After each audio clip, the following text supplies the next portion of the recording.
મીઠાઈ તો બધાને બહુ જ ભાવતી હોય છે। આપણે એક અલગ જ મીઠાઈ બનાવીશું। શ્રાવણ મહિનામાં તો બધા મીઠાઈ બનાવતા જ હોય છે। તો ચાલો બનાવવાનું શરૂ કરીએ। તેની માટે અડધી વાટકી જેટલું મેં ઘી લઈ લીધું છે અને 2 ચમચી જેટલો મેંદો લીધો છે। બધું સરસ રીતે મિક્સ કરીને આવી સ્લરી એવી બનાવી લેવાની છે। સ્લરી આપણી બની ગઈ છે, સાઈડ પર રાખી દઈએ। હવે મિક્સિંગ બાઉલ લીધું છે, તમે 1 કપ જેટલો મેંદો લીધો છે। તમારે વધારે બને તો તમે વધુ પણ લઈ શકો છો। મોણ માટે મેં થોડું ઘી લીધું છે, તેની જગ્યાએ તમે તેલ પણ લઈ શકો છો। હાથથી સરસ રીતે આપણે મિક્સ કરી લેવાનું છે। હવે થોડું પાણી એડ કરતું જવાનું છે અને લોટ સરસ એવો બાંધવાનો છે। એકસાથે પાણી એડ નથી કરવાનું, થોડું એડ કરીને લોટ સરસ એવો બાંધી લેવાનો છે। જો લોટ સરસ એવો બંધાઈ ગયો છે, હવે જે આપણે ઘી થોડુંક વધ્યું છે તે આપણે એડ કરી દઈશું। સરસ રીતે લોટને આવી રીતે મસળી લેવાનો। લોટ સરસ બંધાઈ ગયો છે, હવે તેને ઢાંકીને 10 મિનિટ સુધી રાખી દઈશું। ઢાંકણ ખોલી દઈશું। લોટ સરસ એવો સોફ્ટ આપણે બંધ થઈ ગયો છે। હવે તેને આવી રીતે છે ચાકાથી કાપા કરી લેવાના છે। તમે જોઈએ તે પ્રમાણે તમે ગુંડલા છે તે વારી શકો છો। જો તમને બતાવી દઉં, જો આવી રીતે સરસ એવો લોટ સોફ્ટ થઈ ગયો છે, તેને આવી રીતે ગુંડલું વારી લેવાનું છે। જો ગુંડલું વારી લીધું છે, હવે છે તે પાટલી ઉપર રાખીને મોટી રોટલી જેવું મેં વણી લીધું છે। હવે તેની ઉપર જે આપણે સ્લરી બનાવી છે તે હાથેથી આવી રીતે લગાવી લેવાની છે। તો હાથેથી સરસ રીતે આવી લગાવી લીધી છે। હવે ચાકાની મદદથી આવી રીતે આપણે કાપા લગાવી લેવાના છે અને બાજુમાં જ છે તે આપણે કાપા લગાવવાના છે। આવી રીતે જો તમે જોઈ શકો છો વિડીયોમાં તેવી રીતે મેં કાપા લગાવ્યા છે અને ફૂલ ડિટેલ તમે બાયોમાં નીચે લિંક આપેલી છે, તમે જોઈ શકો છો। તેને બંને બાજુ આપણે હાથની મદદથી આવી રીતે જો તે વાળતું જવાનું છે, તમે વિડીયોમાં જોઈ શકો છો। અને નીચે જરા પણ ચીપકશે નહીં, આપણે નીચે છે તે ઘી લગાવેલું હતું એટલે।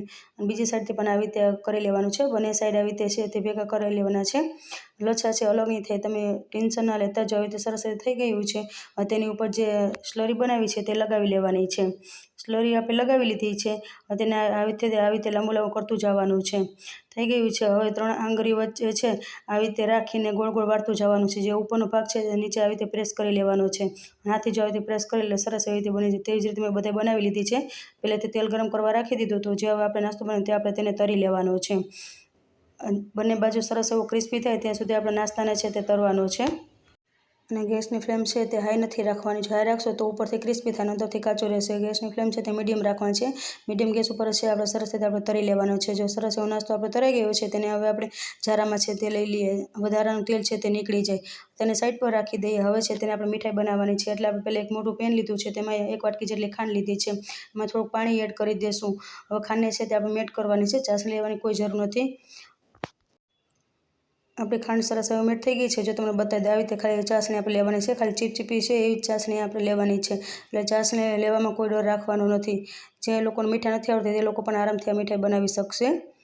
હવે તેને આપણે ગેસ બંધ કરી દઈશું। હવે જે આપણે બનાવીએ છે નાસ્તો તેને આપણે ચાસણીમાં એડ કરી દેવાનો છે। બંને બાજુ સરસ રીતે પલટાઈ લેવાની છે, એટલે બંને બાજુ સરસ રીતે ચાસણીમાં થઈ જાય તો તૈયાર છે આપણી મીઠાઈ।